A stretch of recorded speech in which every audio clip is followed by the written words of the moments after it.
Mesdames et messieurs, bonsoir.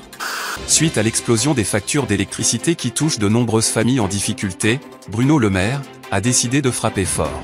On apprend ainsi que le ministre de l'Économie et des Finances, afin de faire face à l'explosion des prix de l'énergie, a déposé à l'Assemblée nationale une directive annonçant la distribution dans un premier temps à 10 millions de Français d'un vélo créateur d'énergie, qui leur permettra une économie non négligeable selon le ministre de l'Économie. Dans un second temps, 20 millions de vélos similaires seront distribués gratuitement dans tout le pays. Si aujourd'hui nous avons un niveau de dette élevé, c'est pourquoi? C'est parce que j'ai sauvé l'économie française, Benjamin Duhamel. Vous pourriez mettre ça aussi à mon actif.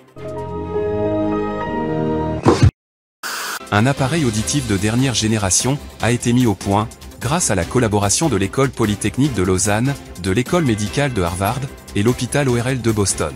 Cet appareil révolutionnaire de très haute technologie permettra aux sourds de retrouver l'ouïe pour leur plus grand bonheur. Can you hear me?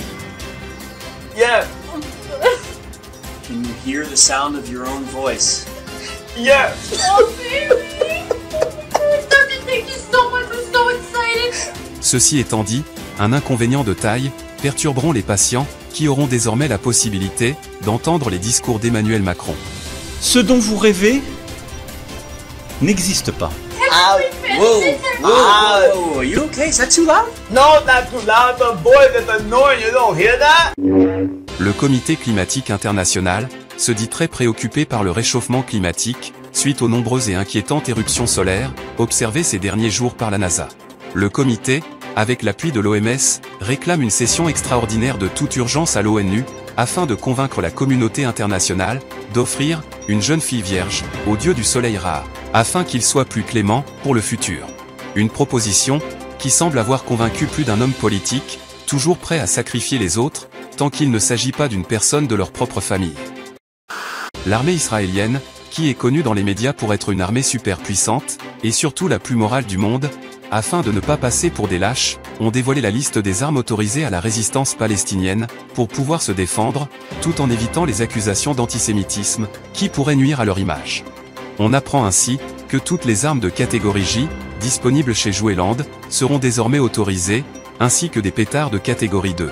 Un geste moral et courageux, qui équilibrera un peu plus les forces. CNews, BFM, LCI et Christian Estrosi ont salué le geste qui honore Tsahal, l'armée la plus courageuse et la plus morale du monde. La télévision française, avec en tête CNews, réclame au président de la République une dérogation spéciale, leur offrant les mêmes pouvoirs qu'un tribunal de justice, afin de pouvoir juger et condamner directement sur un plateau de télévision tous ceux et celles qui ne partageraient pas la même vision qu'eux. Les chaînes de télévision, qui souhaitent aussi rétablir la peine de mort pour les cas les plus extrêmes, souhaiteraient pouvoir exécuter le suspect directement sur place, grâce à des potences qui seront installées au sein de chaque média. Une proposition qui sera étudiée cette semaine à l'Assemblée nationale, où des rumeurs laissent entendre qu'une grande majorité des députés seraient d'accord avec cette idée, qui réglerait selon eux les problèmes de corruption et de trahison. Affaire à suivre.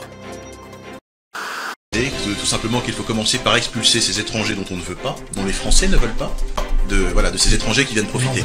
On n'en veut pas, on n'en veut plus. On a assez accepté de monde, ils ont assez profité de nous, ils nous ont assez remplacés jusque. Il faut que le grand remplacement prenne fin immédiatement, avant qu'il ne soit trop tard. Sinon, d'ici 2060, comme l'a dit l'excellente Marion Maréchal, nous serons devenus une république africaine. C'est-à-dire qu'en France, il n'y aura plus de Français, mais bien que des Africains.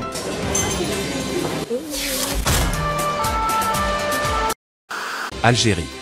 La société 123 Viva l'Algérie, fleuron de la technologie algérienne, va doter plusieurs grandes villes du territoire algérien d'un véhicule révolutionnaire de dernière génération. Un nouveau moyen de transport écologique et accessible à tous, qui fonctionnera grâce à un ingénieux mélange, composé à 70% d'hydrogène et de 30% de zlébia. Un véhicule révolutionnaire, qui en plus de ne pas polluer, libérera dans l'air et parfumera les rues d'une douce et délicieuse odeur de barbe à papa. Après des décennies de problèmes économiques et sociaux, dû à un embargo géopolitique qui ne disait pas son nom, l'Algérie semble retrouver des couleurs, grâce à ses nombreuses richesses, à sa diplomatie basée sur le respect et la justice, ainsi qu'à sa position géostratégique, qui lui offre de nombreuses opportunités et de nouvelles possibilités, qui laissent présager de belles années et un avenir fructueux. De bonnes et joyeuses nouvelles pour le territoire, et un enthousiasme qui touche l'ensemble du pays, jusqu'aux chats algériens, qui commencent à réclamer leur dû, ce qui correspondrait selon eux, à une centaine de boîtes de Whiskas par an.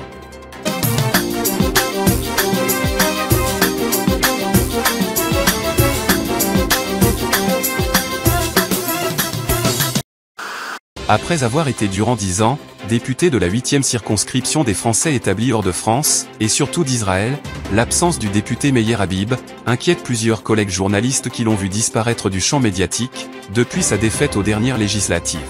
L'ancien député, qui a su rebondir, a voulu les rassurer, en dévoilant des images de lui, dans son nouvel emploi, où il semble grandement s'épanouir, en attendant un futur comeback, pour le bien de l'humanité, ainsi que pour le bon fonctionnement du système solaire.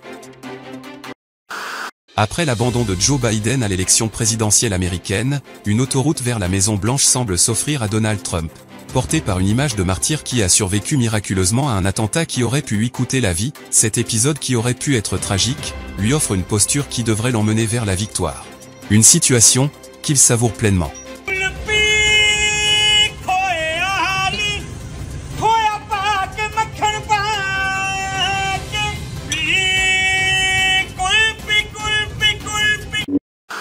Après plusieurs violations de son espace aérien, par les forces armées américaines, avec à leur tête Iron Man, l'Algérie répond clairement en dévoilant Abderrahmane. Plus sophistiqué, il est doté d'une intelligence artificielle, greffée à un système nerveux algérien, qui décuple sa force à la moindre petite injustice. Développé par la société, Voilà tu survoles pas mon espace aérien, il est équipé de super radars, et sera positionné, dans les hauteurs d'Alger, prêt à intervenir, à la moindre petite violation.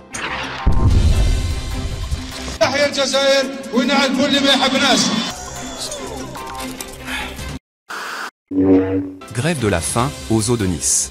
Une dizaine de crocodiles, fraîchement convertis à l'islam, refusent de s'alimenter, depuis que le maire de Nice Christian Estrosi, leur a imposé des cochons pour les punir. Un régime alimentaire imposé, qui va à l'encontre de leur nouvelle religion, et qu'ils refusent de toucher, et ce, malgré une faim terrible. Une situation qui inquiète les vétérinaires du zoo, qui appellent le maire de Nice à retrouver la raison. Un maire, qui semble camper sur ses positions, notamment, en voulant leur imposer de boire du vin, à la place de boire de l'eau. Une affaire à suivre. Que vous écoutiez BFM, que vous écoutiez France Info, chaîne publique, chaîne privée... C'est de la merde. Non, c'est Cloug. Oui.